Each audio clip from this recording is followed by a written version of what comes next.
Gareth, you've been out protesting against the ULEZ expansion this morning. What do you make of the fact that the public have quite clearly had enough of this nonsense?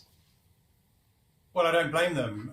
You see, there's no legitimacy for what the Mayor is trying to do because it wasn't in his manifesto when he went to the polls less than 2 years ago. There was overwhelming opposition to it when he did his consultation, and he said that if there was overwhelming opposition, he wouldn't implement it. It's not really about air quality. We know that because as part of the consultation, he had to come up with an independent... Carry on. Sorry, you were interrupted by clips of a protester there. Sorry, carry on. Yeah, I think that was Orpington on Saturday.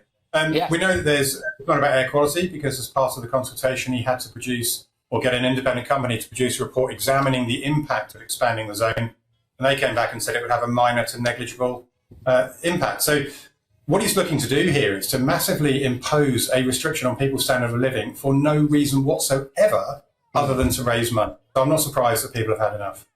But the idea that there was some kind of public consultation, it's important to drill down on this because, as I've said, this is probably going to come to a town or a city near you at home, ladies and gentlemen. So this wasn't in his manifesto, so people didn't get to vote on it. There hasn't been a public vote on it since. No. My understanding is that he said that there was going to be some kind of public consultation, but he'd already ordered the cameras that he would need. So the taxpayer had already paid for it. So a public consultation was basically pointless. Is that right? Yes, that seems to be correct. So he did do the consultation. He tried to suppress the results, but was forced to release them. In the consultation itself, he tried to ignore certain responses. I think it was Fairfuel UK had sent out a pro forma for people to top and tail, which they did, over 5,000 people.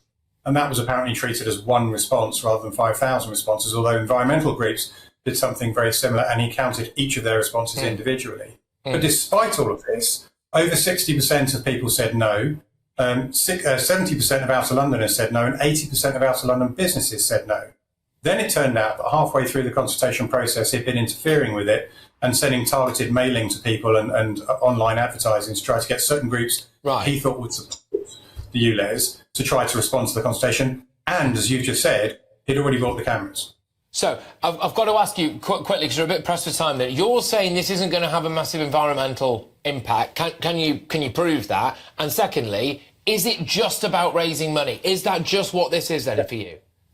Yeah, it is. That's completely what it's about. I don't have to prove it because his own report that was produced independently by Jacobs tells you that. They've done all their own analysis and they said it would have a minor to negligible impact. Okay. So, of course, it was all about just raising money because TfL's got a big black hole in its finances. And that's what he's doing. And it's worth noting as well, ladies and gentlemen at home, that a lot of this money is going to come from the people who can least afford it, because the people who can't afford electric cars, who can't afford a new car, and people who are out there just trying to earn a crust in a van, you know, a painter, decorator, etc. Look, Gareth, thank you very much for your time. Really appreciate it. Gareth Bacon there, MP for all.